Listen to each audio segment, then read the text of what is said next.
In the middle of July 1518, seemingly without reason, residents of the French town of Strasbourg began dancing compulsively in the streets, with many unable to stop even when restrained or physically exhausted. The dancers continued day and night, with some collapsing and even dying from exhaustion. This mysterious dancing plague, which lasted into the heat of August, is said to have claimed as many as 400 lives. The bizarre outbreak began with a single woman, Frau Troffea, who danced on her own for almost a week before being joined by others. By the second week, around 30 people were affected, and the number continued to grow. The dancers, seemingly gripped by an uncontrollable force, moved without music, without joy, and without control. Some frothing at the mouth or suffering painful convulsions. Even when one dancer dropped dead of exhaustion, the others continued to dance around the body, unable to stop.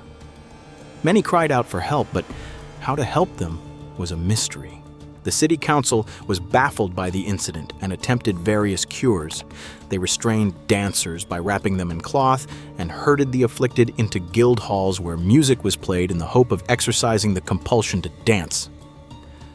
These measures, however, only seemed to worsen the situation.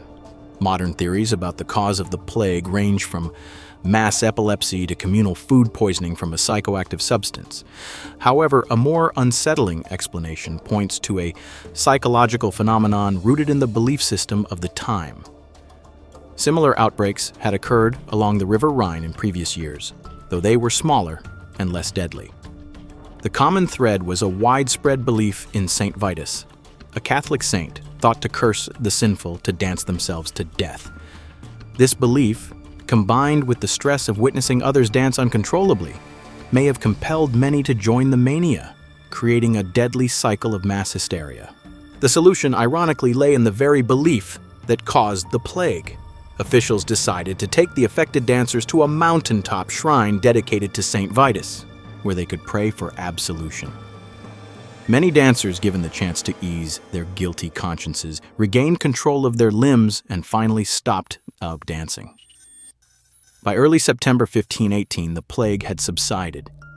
It was the most severe and the last known dancing plague to strike Europe. As belief in Saint Vitus waned, so too did this strange and deadly phenomenon. The Strasbourg dancing plague of 1518 remains one of the most peculiar episodes of mass hysteria ever recorded in history.